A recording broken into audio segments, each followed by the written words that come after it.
Axons Unleashed.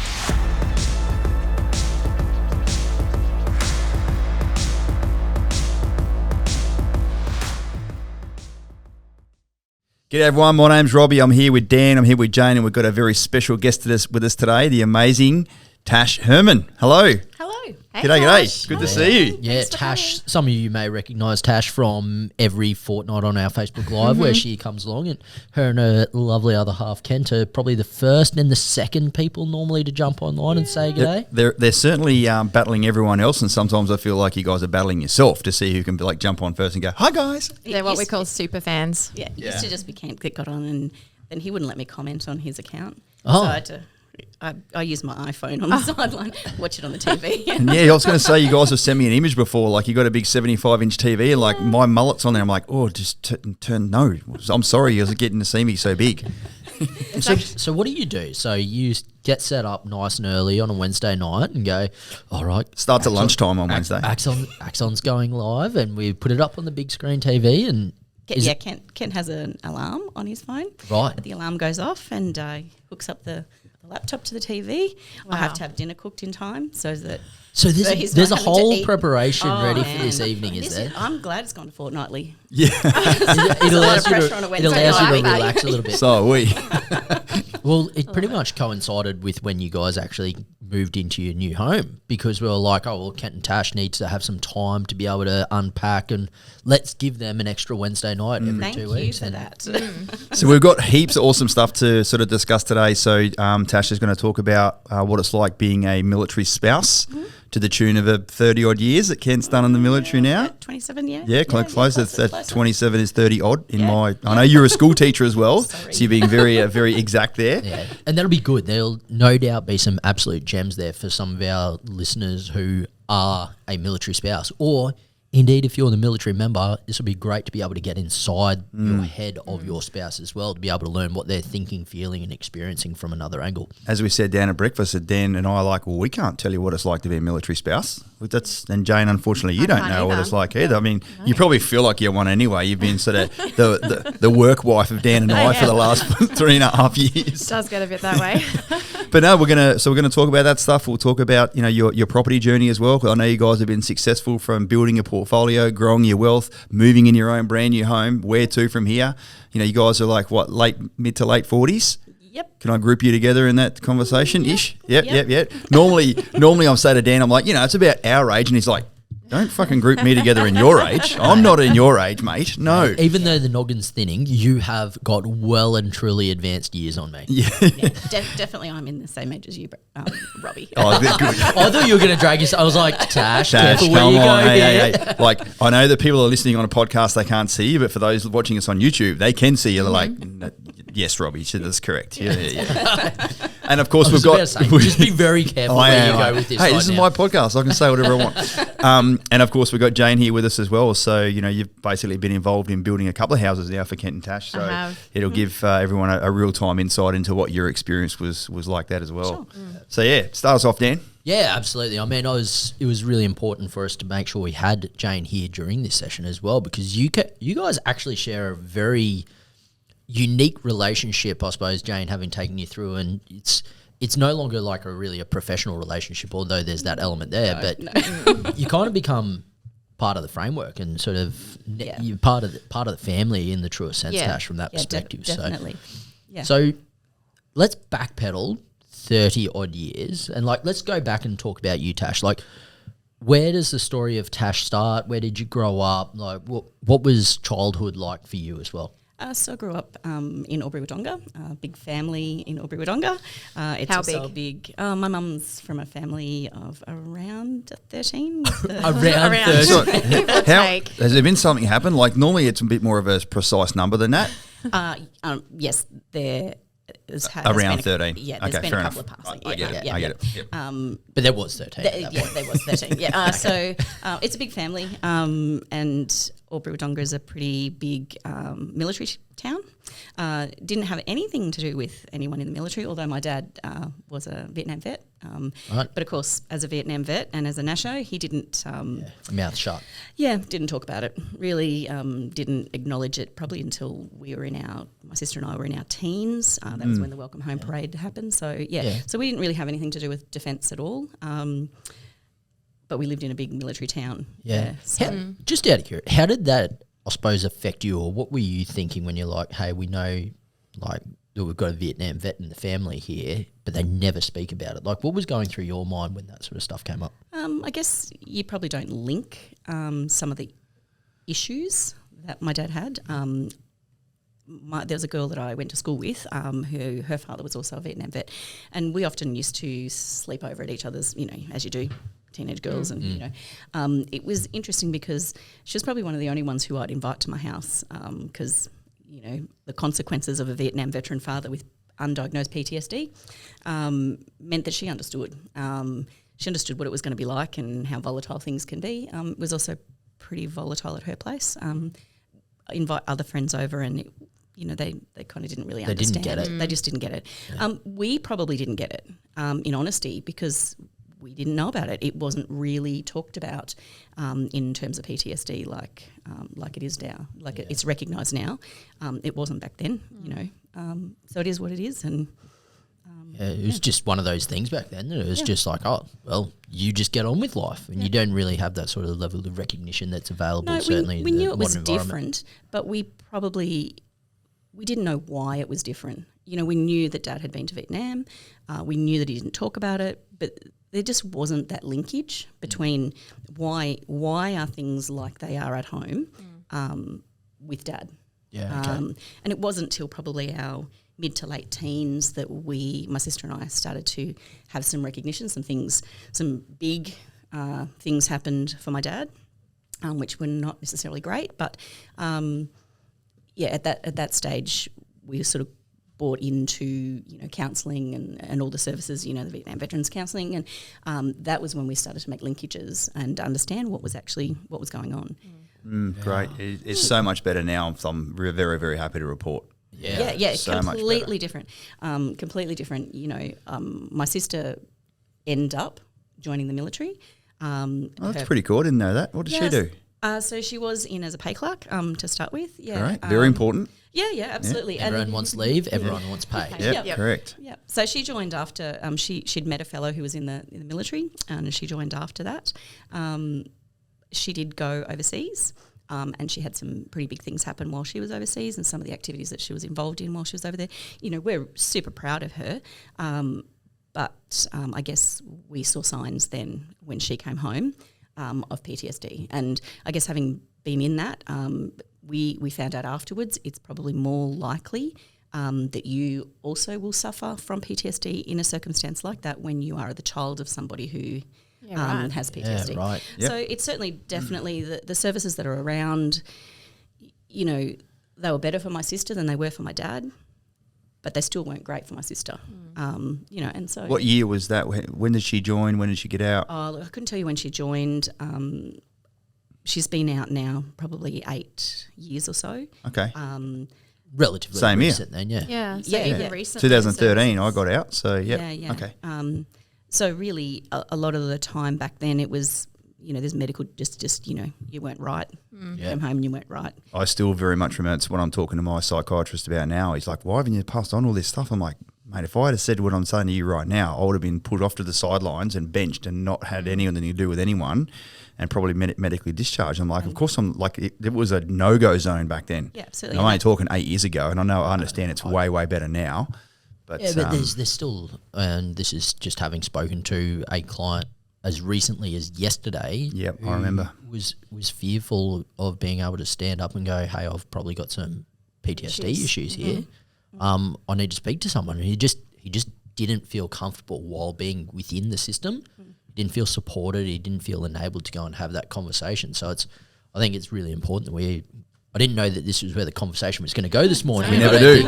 But it's really important that we're having an open and transparent conversation about it. The fact that, I mean, your dad had some issues. Your now sister has had some issues. Robbie, you're talking about the fact that you're speaking to someone at the moment. Like, it's a very relevant thing that it's just demonstrating that it can affect all of us, whether you are the child of a person suffering from PTSD or it's you yourself. Like, the tentacles are long and they're going to be able to reach you wherever you are. So it's something we should be very comfortable in speaking about. And everyone's very different.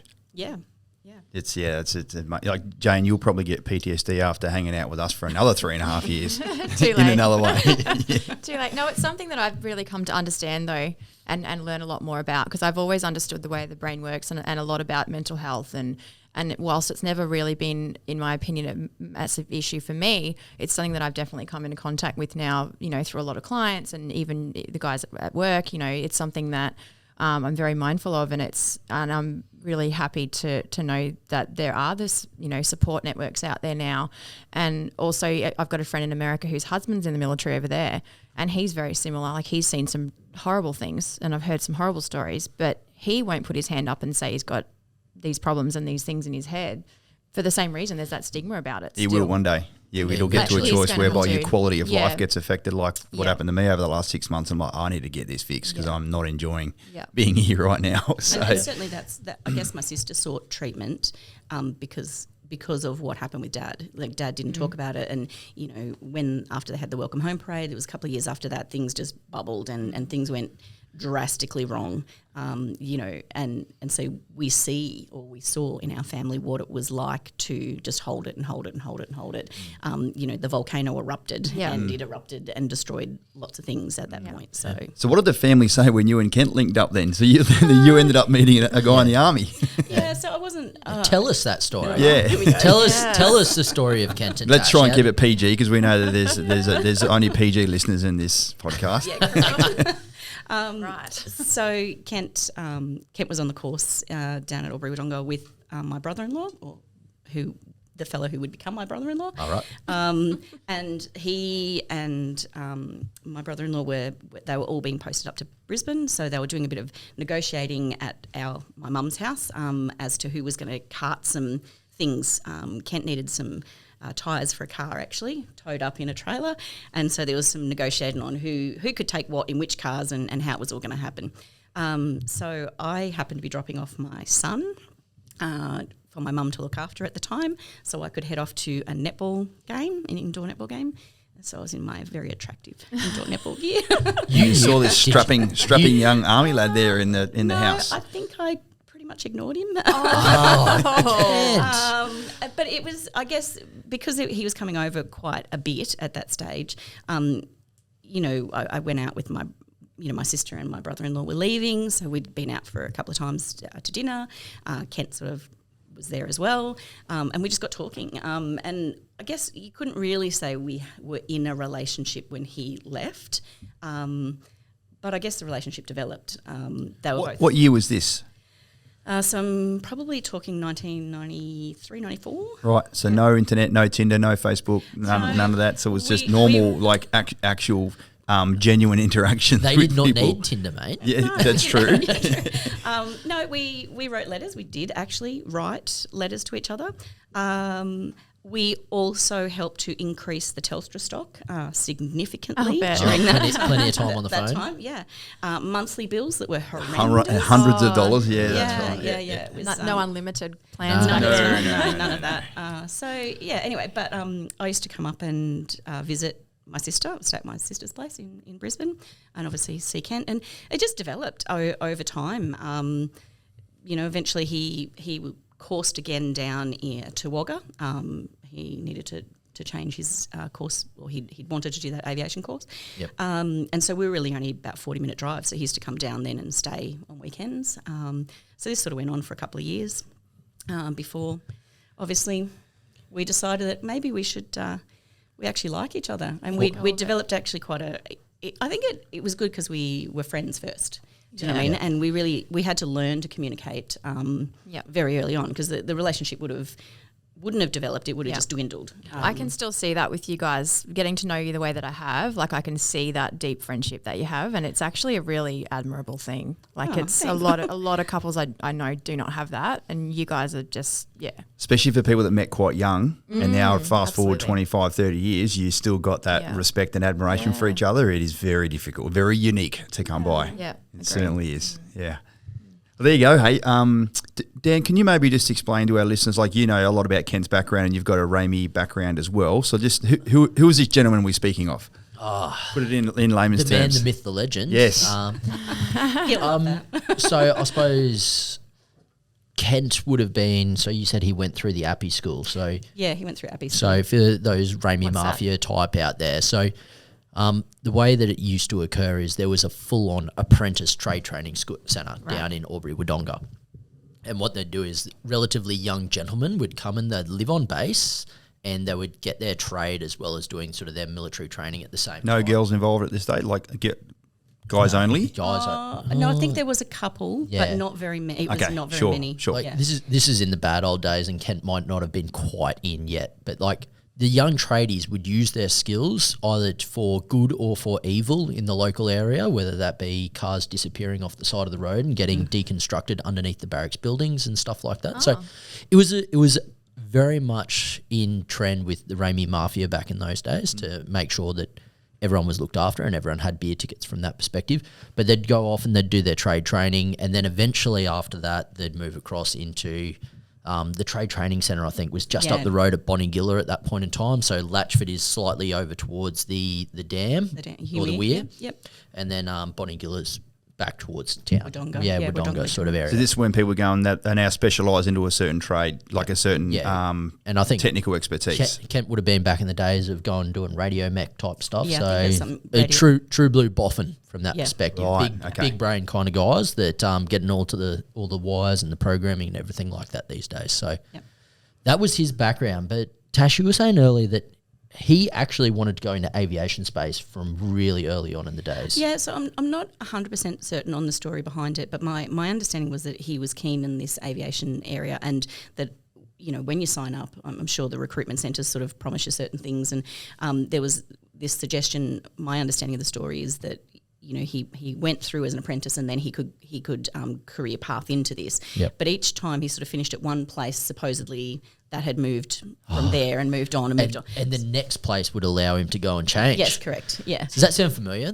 Yeah, just all you need to do is get your foot in the door, and then you can change over when you get there, and that time never comes. It's still a really typical thing. And where it's and like, we're I talking about a guy who's a very senior Woe 1 now, so let's just put that in context. So Kent's still serving Yes. and still happily serving and you know, risen to the absolute top of his trade. Yes. So, you know, for the young crafties that, you know, that may or may not be listening, this is a great look into the future, quite frankly. So it happened to all of those Woe ones as well. It's going to happen to you as well. So you might as well just get used to it. That's the army. Yep.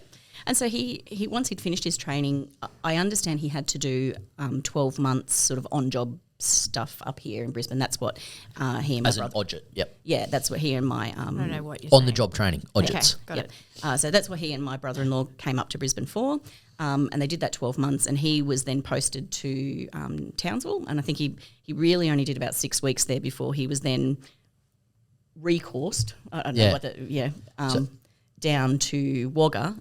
So it's not at the army base, it's actually on the RAF base out there. I think So he's getting retrained, re-specialised across in. Yeah. Well, if we're talking about aviation Avionics, electronics, then that's the school of it down there. So yeah, pretty absolutely. cool. Yep, so that's where, and I think he spent about 18 months down there. Yep. Before we then end up back out at Oki. This was the real start of your Okay. sort of married, like not married separated, but certainly that you were spending significant time away from each other early. Yes, And that's- right from word go. And that's been maintained pretty much the whole way through as a give or take. There's been a fair bit of it. Yeah. So it was the window where he went and did his specialisation in Wagga was really the time that you guys took off. Yes. And then you left, correct me if I'm wrong, you left Albury with him to go to his next posting.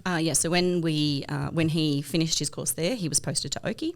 So we moved up to Toowoomba, and that was when I moved with him. So we got engaged, and I don't know, we got married in the April or something, just after he'd been posted up here, and that was in What year 98. Yeah. Okay. 98. And let's just take a tangent quickly. Tell us about your teaching career, because that would have been blossoming at the same time. No, not yet. Not at Okay, all. right. No. So I've only been teaching for 7 years. So I started out just working in admin and finance, and I guess I continued training, and you know I've got diploma in project management, and so the fields that I worked in, you know, I sort of did additional training to make me more employable.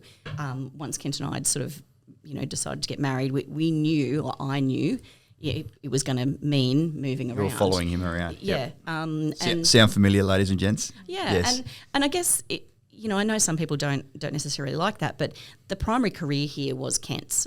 Let's be honest, and we always intended to have children, and we always intended for me to take some amount of time off when I'd had those children, and we didn't mind the moving around. I guess we see the moving around as a bit of an opportunity, really. Yeah. And it's led us to some amazing places. We've got to see many amazing things that we would never have booked as a holiday, I guess. How many moves have you ended up doing all up? Do you know? Count them. Try it. 17. Around 17. Yep. Yeah. That's a lot. Yeah. So, there's some fantastic things that we've done all over Australia. We've lived in South Australia in Adelaide. We've done a lot of time up in Darwin. We've done the Oakey-Darwin shuffle a few times. The bounce up and down. Yeah. Tell us about Darwin. Like, did you? Because it's a unique experience. I'll tell you, you didn't do any Darwin time apart from coming to visit us for a couple of cheeky beverages on a weekend occasionally. Yeah. I went to Darwin probably 20 times. Yeah. In and out. Yeah. So I did a few years there. But what was your experience? And did you do it just as you and Kent, and then as a family as well, or sort of just do the breakdown there? Yeah, so we've had 3 turns around in Darwin. Yep. Our first go up there, it was amazing. We lived on the RAF base, so we lived there for 7 years, and the RAF base environment for a young family was wonderful. So you already had the family when you went up there? Yeah, because we'd gone from Oakey to Adelaide. We'd been in Adelaide for 3 years. So we'd had, when we went to Oakey, we had our middle child, and then we had our youngest when we were in Adelaide. So she was a toddler when we went up there. But by the time the kids end up in school, 7 years of living in one location, and all the kids sort of all attended pretty much the same school, caught the same bus to school. So you could just let your kids, probably a bit negligent now, but as a teacher, let them roam the streets of the RAF base. The group was, That was just the days back then, though. That's right, but it was like 20, 30 kids, and whilst a lot of people didn't realise that the RAF base wasn't closed off, the housing part anyone could get into, but there was a big fence, so the kids couldn't really get into too much trouble. And there was a group of probably 20 or 30 of them, and they get on their bikes and they ride down the park, and you'd end up with 20 kids on your back veranda stealing all of the ice blocks out of the drinks fridge outside. It's that proper Aussie outdoor life. Great. No internet, no Xbox, none of that stuff back then. They're out there doing shit. And then they'd roll from house to house and clear out the ice block fridge. Yeah, ice block and sandwiches at someone else's house and drink somewhere else. And they had a great time. I still remember doing that when I was a kid. It's a great way to live, isn't it? It was perfect for them. I don't know, Jane. You really encourage your kids to do that as well. Absolutely. Out on the farm. Yeah, out on the farm. That's right. That's right. I'm definitely not a helicopter parent. That's for sure. But I think the RAF base itself is it was the right environment for them. Do you know what I mean? You probably wouldn't do that just out in suburbia. When you mixed in with everything else, everyone else, and the community. A bit more unknown out in the general suburbia. Yeah. So that's rotation 1. So rotation 1, 7 years living on RAF base. Yep. So we end up back in Oakey. We then went back for what we thought was 3 years, and that was cut short. We've had a few postings for Kent, fortunately being promoted, and our postings have been cut short. Our shortest notice was about 3 weeks to move to Darwin. That freaks me out. Yeah, you got to do it, don't you? Toll comes in and moves, packs up your house, and away you go. So the second time round, we lived over near the hospital. So the RAF base at that stage was being decommissioned. So many of the houses had been torn down. The house that we had been living in previously hadn't been torn down, but they were doing so much work there that the houses. It's a construction zone. The kids would have loved the construction zone, though. Well, they would have, but they weren't allowed in there.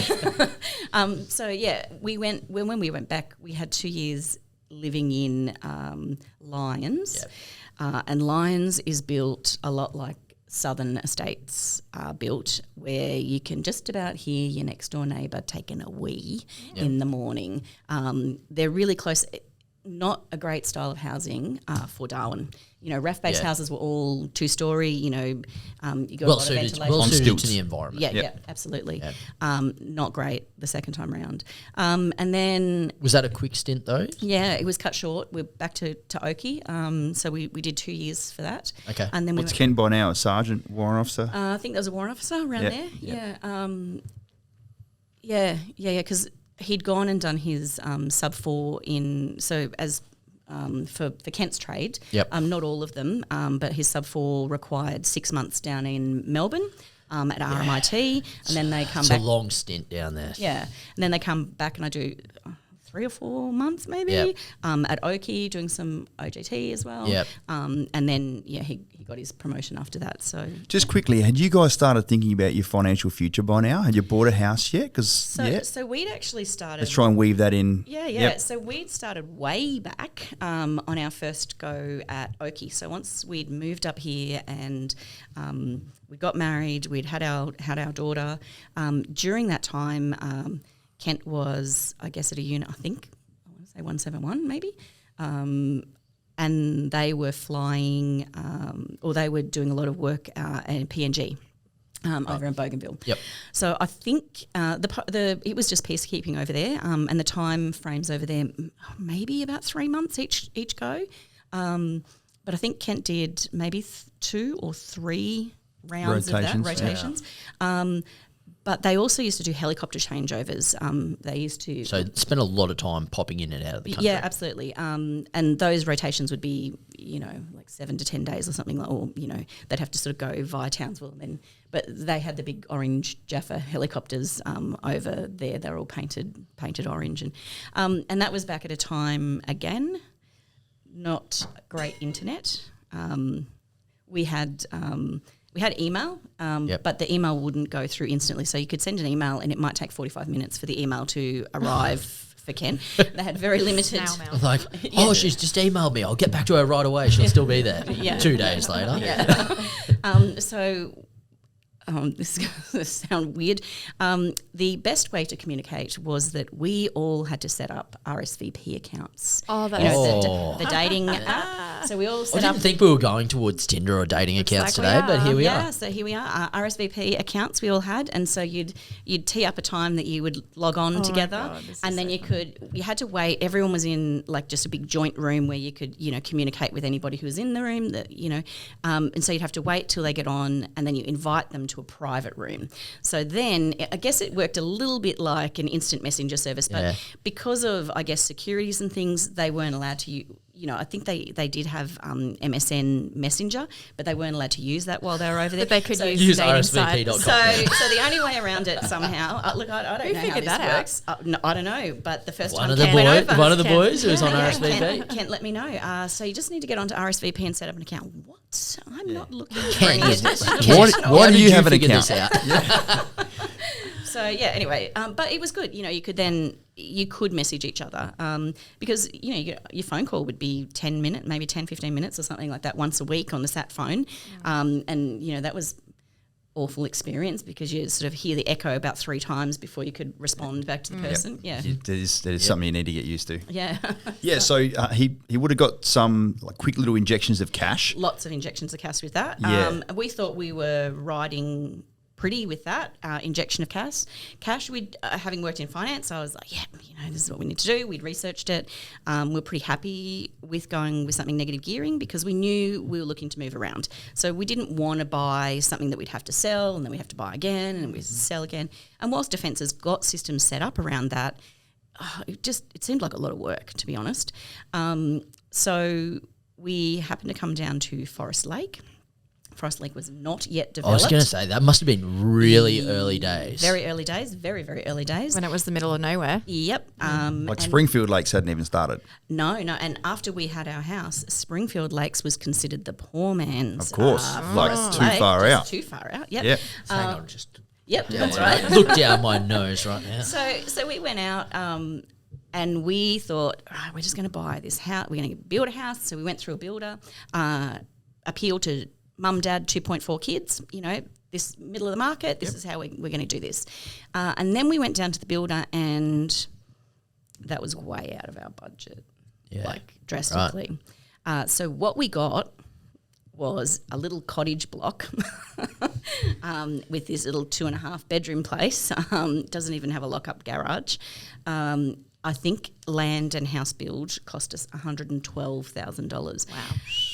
Ooh. And like we thought we had enough money to get into something pretty substantial. And no, we were kidding ourselves. Anyway. The interest rates were really high back then. We were correct. talking still like maybe early 2000s? Yes. Are we? Yeah. About 2000. Okay. Yep. So we got what we got. Do you know what I mean? We weren't unhappy about it. It was a lot of work. Particularly because Kent was away for a vast majority of it. This was an older again- property? No. We built. built it. Oh, right. Yeah, It's yeah. ended up building, but a smaller one. Yeah, Okay. much smaller. Right. Part of that was I'd done a fair bit of research around negative gearing, so it didn't have a trendy name then for us on this rent vesting, but we'd You're welcome. yeah. She knows about it now. And to this day, some people don't know what that means. No, so when you said it, I was like, oh, that's a perfect name for it. We'd actually sat down and calculated, nerdy finance person in me. Don't worry, Kent's Oh, Don't get me Yeah. wrong. I'm really impressed by it, but yes. Yeah. Whipped out an Excel spreadsheet. Ooh, there you go. Now you're speaking my language. Yep, and we'd calculated that even the money that we were spending at that point on our DHA rental, compared to what we were able to write off and what we were able to claim, we were better to sit in a defence house compared to what we would have been able to rent anyway, and the cost of renting. It was better for us to do it.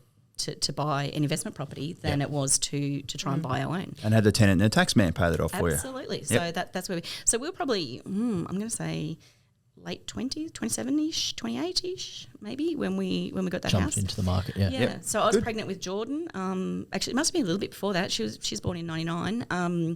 And it was a lot of work. Yeah, so you're doing the build with the builder. With the builder. So like I'm not travel- actually out there laying the bricks. but I'm travelling down, every couple of weeks.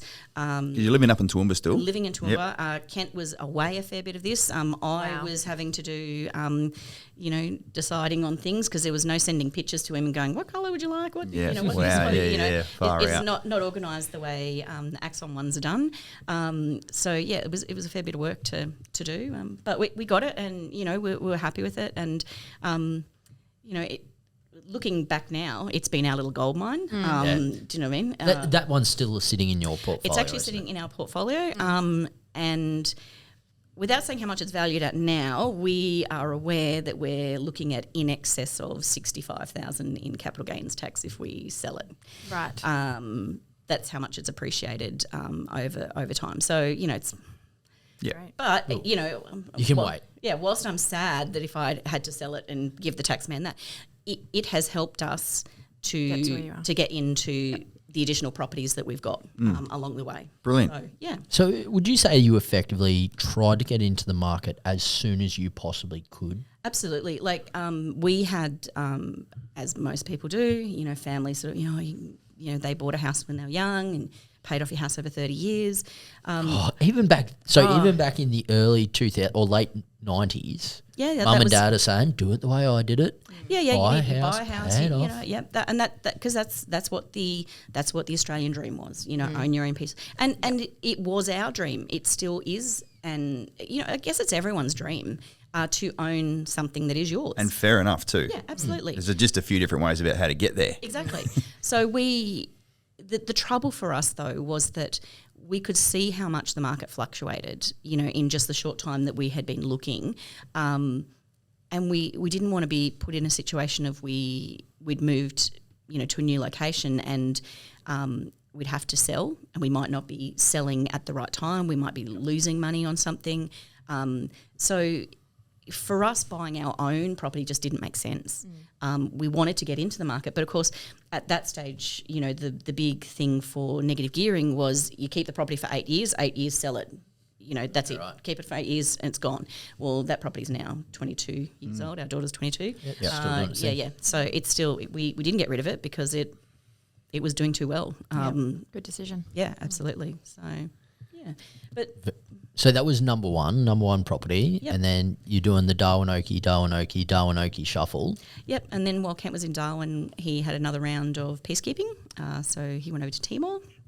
So there was another quick injection of money. And it wasn't that we weren't saving money, but, you know, we're a young family. It's hard to save money as a young family. Yeah, you know, kids in childcare, you know, $500 a week in You childcare. were maintaining nappies. your work though? Yeah, generally, I mean, I tried very hard to keep employable so that each time we moved. There were times, particularly in Darwin, where I cut back to 4 days a week. Darwin That's was fine. Oh, I cut back. I thought you were going to say like to to 2 days a week. I was like, And that still would have been okay. It's better than nothing. Yeah, well, I guess like at one point with childcare and everything else, I was only bringing in something like $130 more a week than if I was going to say, you would have run the numbers and you would have gone, well, I can stay at home with the kids and it'll cost me this much, or I can go and do this and it'll cost me and this that's much. exactly what we did.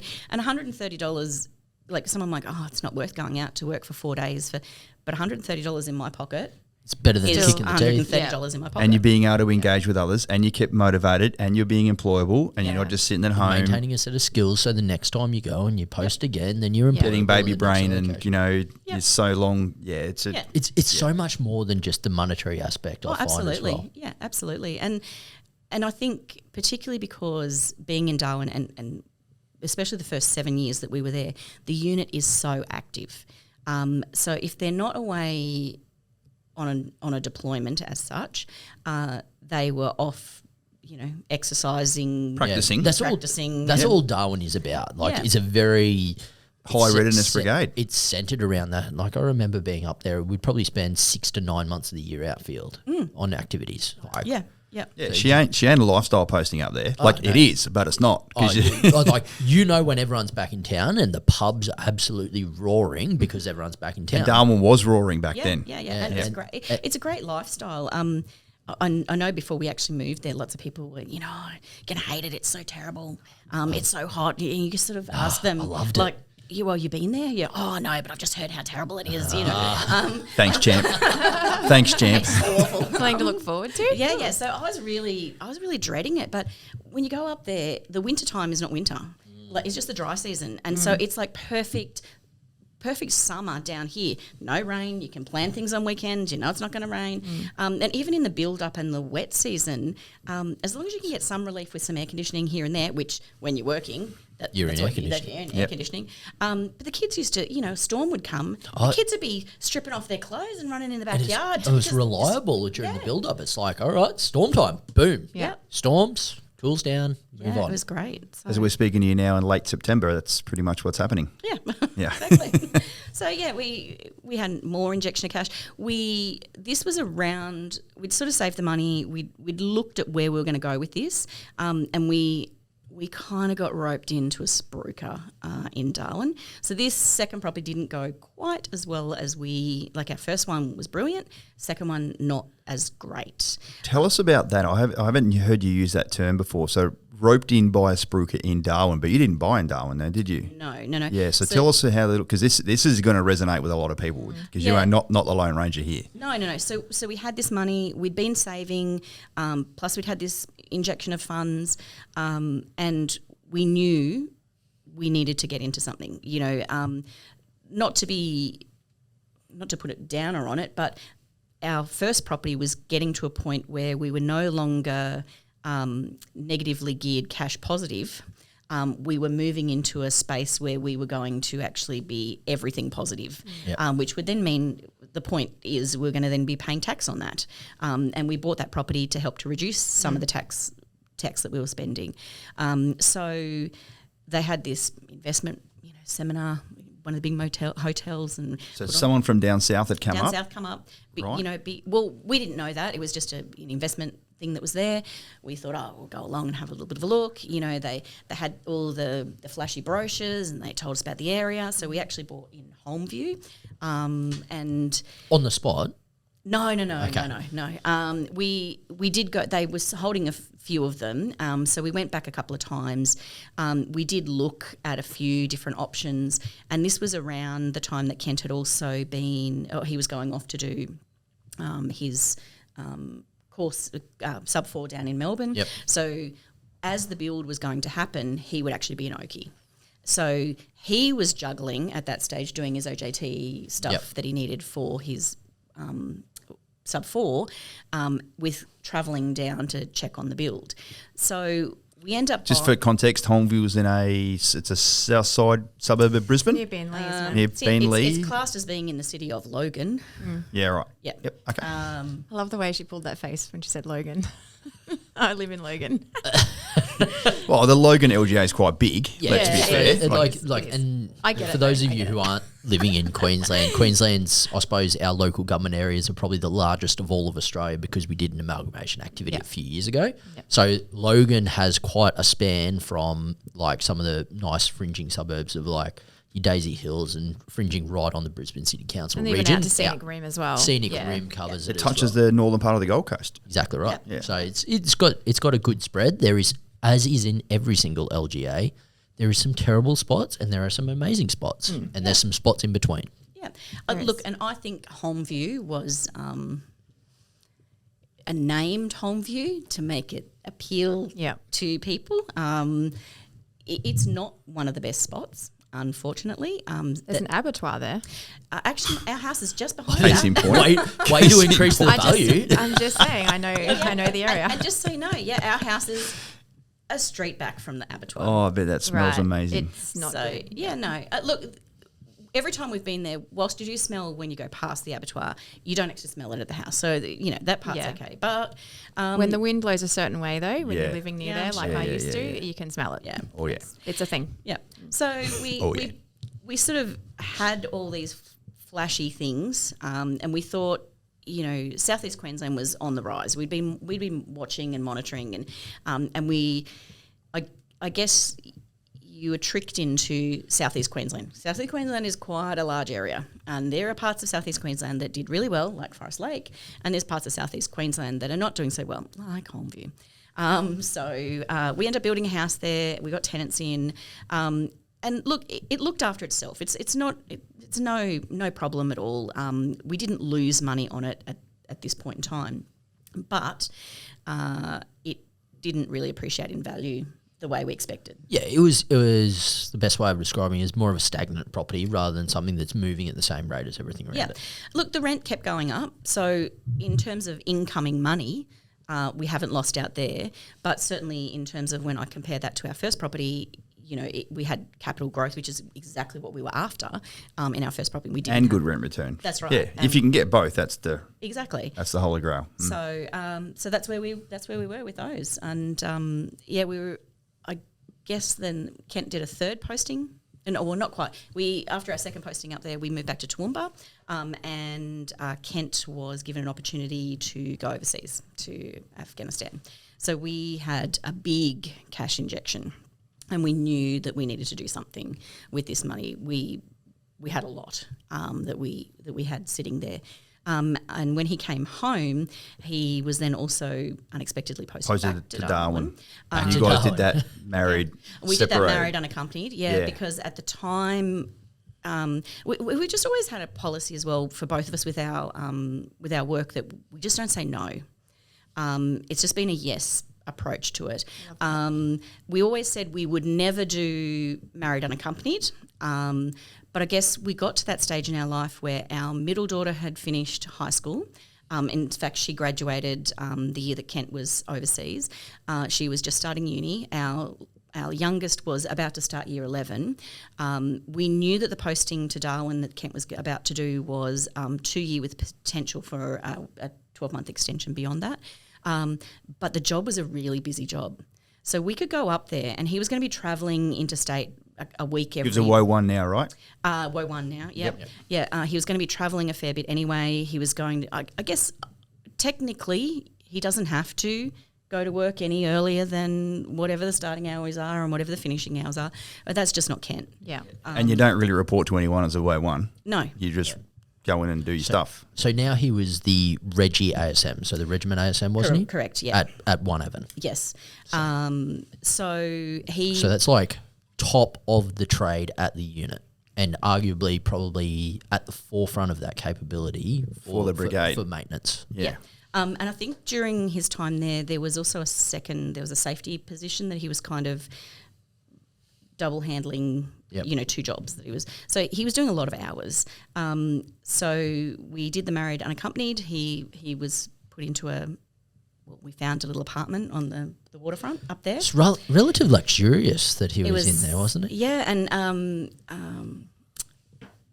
the gas company had just started to shut down up there, so they'd had a lot of employees in these fully furnished apartments. So when we went to move Kent up there, there was this massive flood of fully kitted out apartments going really cheap for rent. So he was given an amount that he could spend, and we found this beautiful 2-bedroom overlooking Darwin Harbour down on the waterfront. When I first met you, I believe you used to call it your getaway. Correct, that's my holiday house. Holiday house, yes.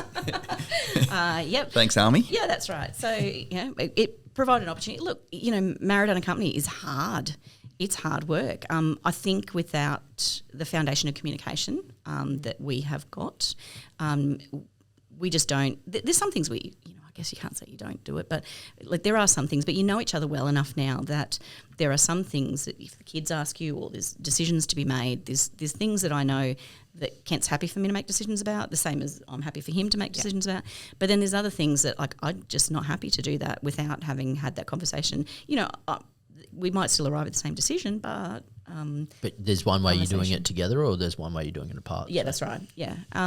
So we sort of went through that process, and Kent had been watching, I think.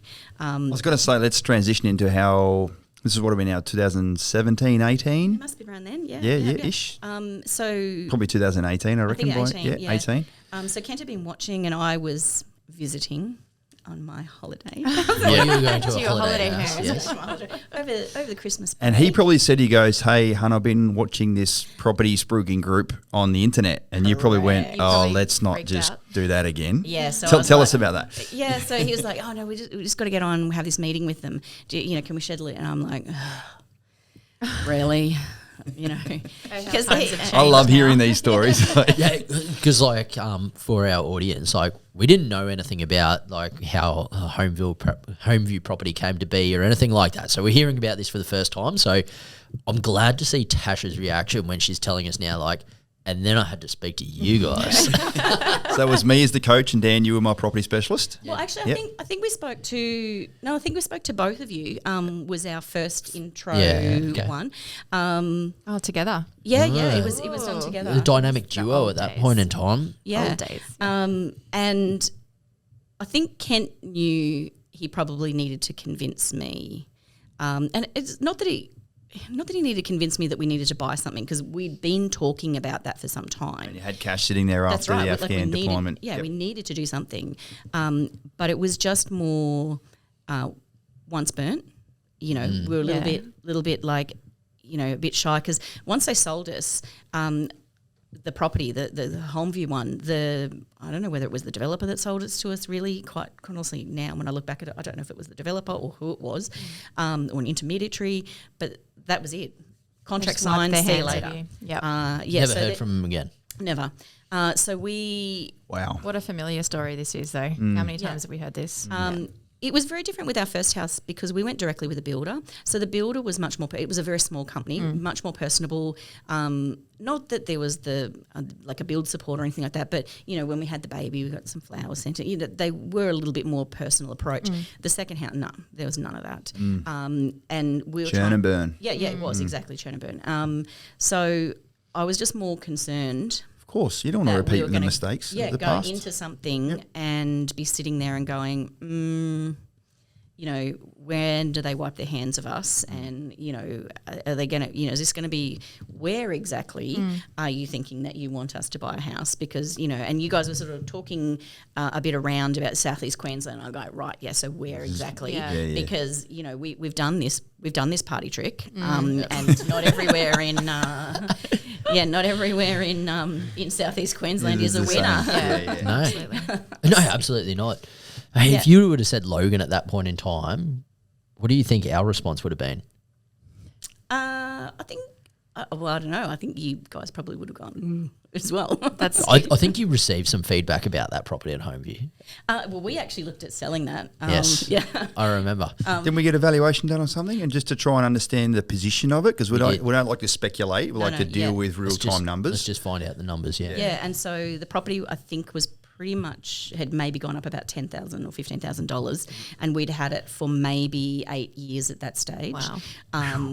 So it wasn't a big. It cash wise in terms of It was working, but it wasn't doing everything it's that's supposed right. It was kind of working alongside of our first property. If you'd had that on its own as the only property you had, we would have been in a world of hurt. Do you know what I mean? Yeah, because Stuck in the mud. yeah. But because I guess the other property was working so well. Had a little bit more of an offset. Yeah, so we So I think you would have had you probably had a little bit more belief then as well. You Absolutely. When we get this right, we know it does work. We just don't know how to take the next step. So we need some coaching and mentoring. Yeah, and I guess once we'd had that sort of first conversation with you guys, I will say, like after the very first one we got off, and I'm like, who's this swearing head? what you're talking about, Dan? Or I was probably very timid back in that stage. Two R's in Turner. Yeah. I did say to Ken, please tell me that all officers are not like that. what did he That say? is true. All officers are not like me. No, you're a special breed, mate. I was a little bit like, holy shit. It would have been a relatively intense experience because Robbie's a relatively full-on person. Yeah, absolutely. And it was. You really, I mean, it was good that you're passionate about it, but I guess because it wasn't that I didn't want to go into a new property, but because of what we'd had with that second one, I was just a little bit hesitant in making sure that who we went with was going to be the right fit and do the right thing by us and so forth. So we were a little bit hesitant about that. I'm not really sure how. I don't think we got to choose as such who our coach was. It ended up being Dan. Right. But I think we sort of had a group conversation with both of you, and then we had a second conversation when I'd come back to Toowoomba. So we were then having to tee up different timings. different times because I was in Toowoomba, Kent was in Darwin, and you Must have been a little transition because certainly you were starting to take on your own clients then, and I guess when we found out you guys did have a bit of experience, and then you started to have a bit of the Ramey and the Ramey connection with Yeah, I Ken. think I was like, that- yeah, sweet, and yeah. Rest is Dan history. just that's right, I Dan guess just it sort of was took over the show. proposed, you know, the Dan would be the coach, and we were like, yeah, cool. That's we're And he swears less. well, the swearing It's didn't- less offensive. The swearing didn't. It's not that I'm opposed to the swearing, but I guess Bit of a shock and awe treatment then. it is because in business, that's just not what you see generally. Do you know what I mean? Yeah. And so, having been someone who's worked in finance and accounts and things like that's just not what you see in outside of the military work. Would have been very chalk and cheese compared to the flashy presentation you went to in Darwin that time. Oh, very much. Yeah. Is that what won I'll you take that over? as a compliment. But yeah, you know what? Clearly, we built the business to really relate to the defence member, and then the spouse is sort of there. And I thought, well, if Kent's a one in the army, he's been around long enough. Like, I don't think there's anything I could say that would offend him. No. So I know that him and I got on very well, and we do to this day. Yeah. But yeah, I guess that's another reason why, Dan, you and I are not the exact same person. We do have that bit of balance straight away. Yeah. And it worked out really, really well. Not that Kent wasn't opposed in the first two houses, but I guess he just didn't really have the full finance sort of understanding of how things worked with our first two properties. And I don't know, the presentation, the whatever, the way you guys put it all together, to see Kent come out of it like, right, I see now how this all, how this all keeps going. And then, So we built House 3 with you guys. And you would have been introduced to Jane. Let's And bring her Jane- into the conversation. Yeah, Jane was our- She's been sitting there very patiently for half an I'm hour. just in awe. I just love. There's so many things that Tash is saying that's just got me amazed. Like, I know you really well by now, but there's things I'm learning right now that I'm loving it. Well, It's good. Jane was our build support person, and it was amazing. Just the whole process was amazing. And Kent was pretty keen. Oh, look, then we got a handover, and it was really a couple of weeks later, and Kent's like, right, Let's do it again. let's do it again. And I think Dan was the one who goes, let's just Let's just check the numbers. give you a break for a second. I remember afterwards we were like, let's just catch up for breakfast Yeah. over on the north side So obviously Kent and you were now like in the same location, which was very good. And we just caught up for breakfast. Yep. I was like, Kent was like, all right, we're ready to go. And I'm like, hey man, like this might not work They're because like, "I'll tell you because when there ready." there was a couple of things that happened during the finance process because I think youngest was finishing off school at that point in time, so Yeah. we just had to adjust some things to make sure the numbers worked at that point. Yeah, in that's time right. As well. And so, you know, financially, we had enough money. I think the money that we'd had coming out of the Afghanistan deployment, we probably, looking back at it, we probably could have gone 2 houses at that stage. There was enough in the bank for that. And just with what we were saving and one child out of, you know, we were back to having one child at home, and we kept that money going. So we had enough. Great money habits allowed you to be able to leverage straight into the next property. Straight into the next property. So we were ready to go. You know, our whole process, what won us over, like whilst we loved all the presentations and working with you guys, the whole team, there was a thing that happened for us during our build that Jane helped us out with. And it was a pretty major thing that happened. And at this point in time, so we were coming up to the finish of the build. Kent was still in Darwin. We had our youngest graduating from school from year 12, and we were trying to organise a double removal, so a removal from Darwin and a removal from Toowoomba down to Brisbane, and we had a really major and serious family event happened for us that we won't get into, but I didn't even know what to do. There were things that I had to sign. There was things that were coming in that I just couldn't, at that point, I couldn't even think, that's how big it was for us. Because it's relatively busy at the end of the build. You've got your PCI stuff going on. You got to get insurances in place, sign up the property manager to get the tenants in there. And I know there's a lot of synchronisation that goes on. So it's like it happened at the worst time. Yeah, I guess that's what you're saying. Absolutely, the worst time. Yeah. And I think Jane rang for something. I think Kent actually rang me in the end. Yeah. But I know I got a call and like I don't think I was even communicated, blah, blah, blah, blah, blah, you know, blubbering my eyes out. And Jane just said to me, just don't do anything. Just leave it. And we literally were just completely hands off. And she said, I'm only going to send you stuff that I need you to sign. And just, you know, so that's what we did. And it was after that and recovering from that, and you guys came back and you checked up on us once we'd settled, you know, we caught up with Dan. It was really important to us because that meant more in the way that the business handled that for us, and it really showed to the character of the people we were dealing with. And I guess that was sort of a big telling thing for us. I love it how you say that, but to be fair, like of course that's what we're going to do. Of course we're going to like do everything we possibly can, send some flowers, try and make you feel better. You just focus on resolving that and we got everything else for you. Like we got your back. But I guess that might feel normal to you. Totally. It does, yeah. Having worked in other businesses, that's not normal. No. Right, that's not a normal approach. You know, what they've got going on out there is not really, that's not the focus. You know, business is about making money. It's not about dealing with that stuff. So, yeah, that really hit home for us. And obviously we had money. We didn't go back to any of the others. We didn't go back to that builder for a second property. We didn't go back to those spruikers for a second property. But we went back to Axon. So we were ready to go again. And I think the night of, we actually were given 2 properties to choose from. In 2 locations. We'd had all the conversations. We'd spoken about a couple of locations. Yeah, and we'd actually had the conversation with Dave as well. He'd presented the properties to us. We were like, sweet. These were going to be your 4th investment property. And this was like COVID hitting time. Yeah, just after COVID.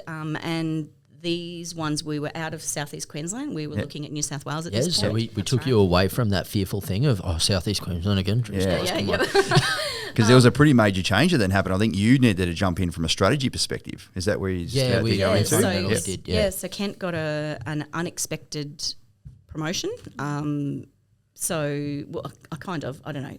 It's a tier. Yeah, so he was going from Tier A ASM to Tier B. Yeah. So what that meant then was that he was moving across to Nogra.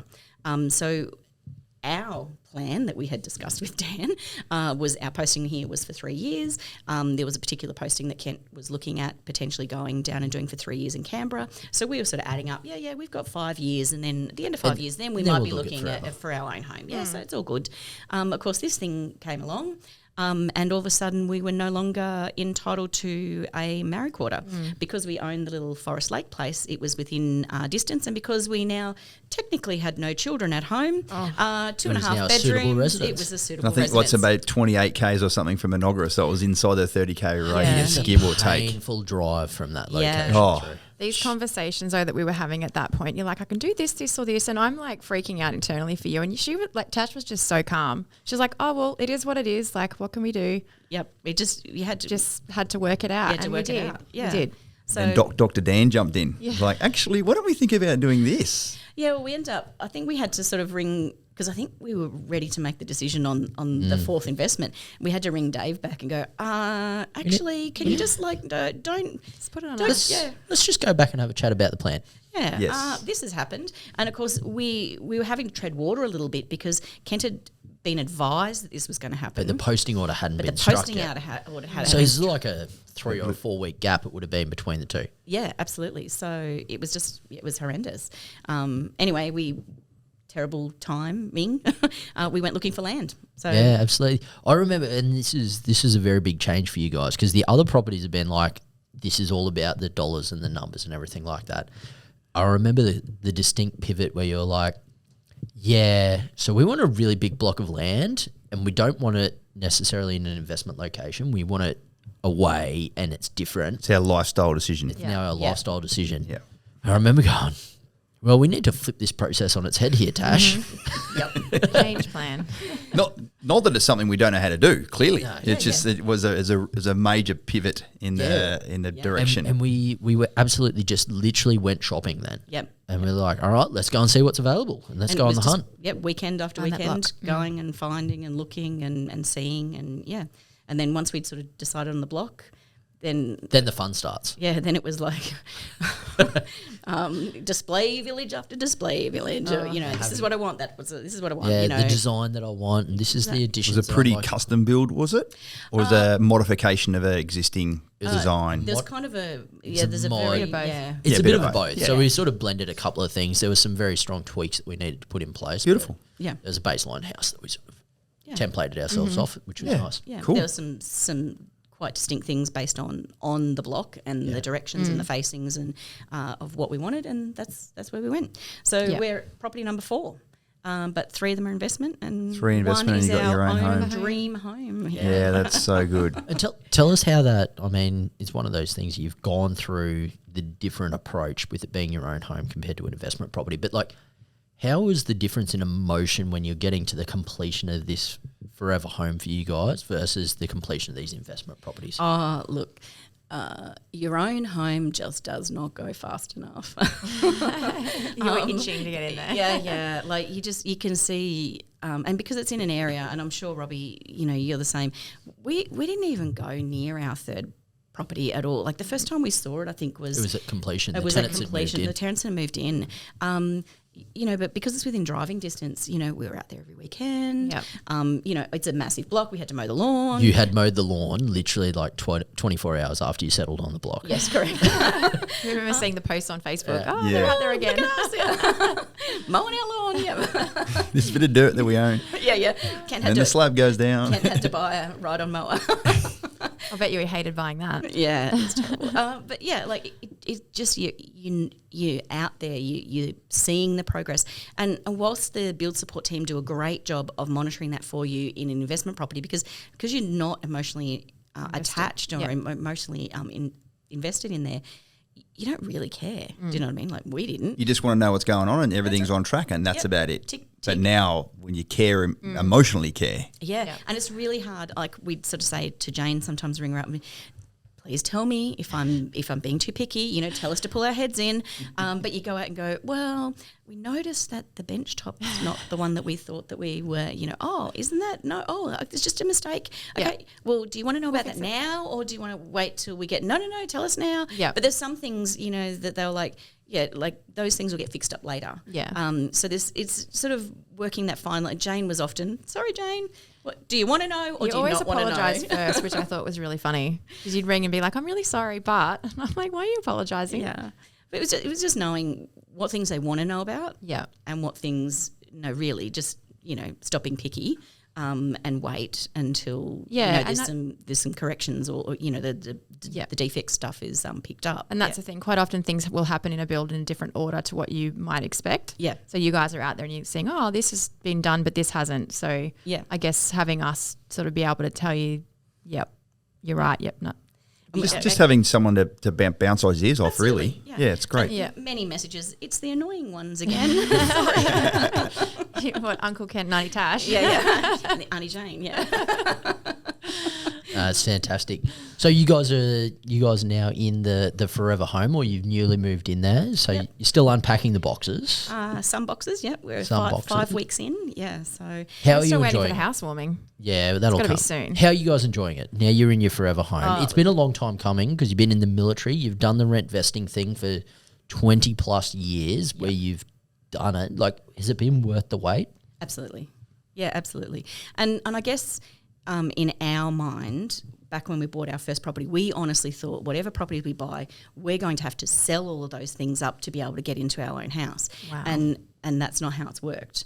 Obviously we accessed DOHAS. We were pretty lucky with COVID. We accessed the COVID payment. Home builder grant Home as builder. well. COVID, Yeah. Yep, We great. because we missed out on first home buyers because we've got investment properties. So you don't we don't- Because your investment properties had been bought before the critical marker in time. Yeah. Yep. So, without a doubt, it's worth it. And we didn't think we would be where we're at when we started 22 years ago. I'm talking to lots of clients at the moment. They're like, yep, mid to late 20s, we think we want to go and settle over here. But I still want to do another 20 years in the military. And I'm like, bro, Don't do it. I assure you, the way you think about where you want to settle in your mid-20s is not the way you think about where you want to settle when you're in your mid-30s or when you're in your mid-40s, let alone when you're in your mid-50s and you want to do that. You guys hadn't even chosen the suburb, or correct me, had you chosen your suburb of where you wanted to live? Not And even when they started looking at land. Yeah, yes. And now you're I guess so. Please, you said like the wait has been worth it. Please, ladies and gents, if you're a young guy or a young lady trying to visualize where your dream home's going to be one day, In 30 and you're years' like time. not 40 years old yet, you haven't found it. No. You haven't. You think you might have found it, but the likelihood of you thinking the exact same way in 20 years' time is very low. Yeah. Look, we thought that we'd probably be closer to the Sunshine Coast, in honesty. Like we'd sort of, we like that area. But I guess the more that's developed as well, we didn't want just those, You couldn't get your block Yeah. where that is. No, you can't. We didn't want a boxed in, house. And then you Yeah. needed to be able to get back to Enoggera as well. That's Kent, right. And your work was still, Yeah, because it got brought forward 5 to 7 years, it Yeah. kind of changed the goalposts a little bit from that perspective Absolutely. as well. So we initially started looking out, I guess, is it Sanford Way? Yeah, Sanford Valley. Yeah, Beautiful and spot. beautiful, and very Checkbook. yeah, Very expensive. yeah. So some of the blocks that we looked at were perfect blocks and perfect locations. How much? In excess of 750 for the For the block. land only. Yeah, and the land size was smaller than what we end up getting. It was just an area that had been discovered already compared to, I'd say the area that you're in is somewhat less discovered or less well known for the tranquility now. that you get out there. Yeah. So Dabra's very touristy in terms of people come in. There's a bit of a bakery there weekend. every weekend. Beautiful. Motorbikes through. There are a few developments that have occurred there, but the developments are not the little shoebox houses. You're talking Semi-rural. Yeah, it? semi-rural. So you're talking anywhere from sort of 1,200 up to around about 6,000 square metre. Large blocks. lifestyle blocks. Yeah, absolutely. Perfect. Terrible for an investment property. Yes, There's correct. no way I'd want to own one of them as an investment property. No, you Imagine being wouldn't. the tenant and the lawn mowing you have to do. Exactly. I've got another quick question for you. This is something that one of our other key messages. Imagine if you knew that wasn't your forever home, but you had poured a whole lot of emotional into it, like I know you have. And even let's just say that Kent then gets another posting to Darwin, and you're like, all right, we're at that stage of life, babe. I can't live without you now, but we're going to come back to our forever home. Could you imagine leaving it and allowing someone else to live in it and turning it to an investment property and allowing someone else to live in it? Watch this on YouTube, by the way, because Tash started shaking her head. Before I'd even finished asking the question. Halfway through. The coarse term that I use, like the umbilical cord that you would have back to that property would be unbreakable, and I don't reckon you're even. It's almost like you're tearing up even thinking about it. She's like, no one's ever going to fucking live in that house. Yeah, no one's ever going to live in that house. Yeah. So we've had that conversation. There's a couple of things that have occurred since then. For Kent, in terms of postings, we kind of expected then that we just see the postings out here. There may be a bit of a twist to that. Interesting. We've done the married separated. We've done that for 2 years. At the end of that time, we went, right, never doing that again. Never say never. Yeah, never say never. So if the circumstance arises, we are well aware that we won't. I will stay. In the house, because when we're not putting someone else, no one else is going in there. That's our house. That's your castle. Yeah. think, and good on you too. That's I think great. the youngest feels that she might be able to look after the place for you. She did say that. Great. Sorry, youngest, if you're listening. Mum loves you. But Mum, that was a fuck no from Mum. Oh, Tash. Hey, I suppose one last question before we sort of close off here. One of the distinct values that you bring to this session today is that you've been the spouse of a very active military member with deployments, done the unaccompanied thing. Like, if you had to pass on a message to young Tash or someone like young Tash right at the beginning of their spouse's military career, like, what lessons would you pass on? Like, what's some of the key things that you've learnt on the way that you'd like to pass on to the past Tash? Yeah, I guess shit happens. That's a good one. I love that. And you can guarantee Murphy's Law that as soon as they go away, something will happen. And we talked about this. It's not that it only happens when they go away. It's just that when there's only one of you to try and deal with it, it feels bigger. Do you know Compounds, what I mean? Compounds, correct. But I guess I'm actually pretty happy with how we have approached Kent's career. Same as mine. I changed careers. I studied and changed careers to be employable. Yep. But we've always just said it was always yes. When it came to careers, it was always yes.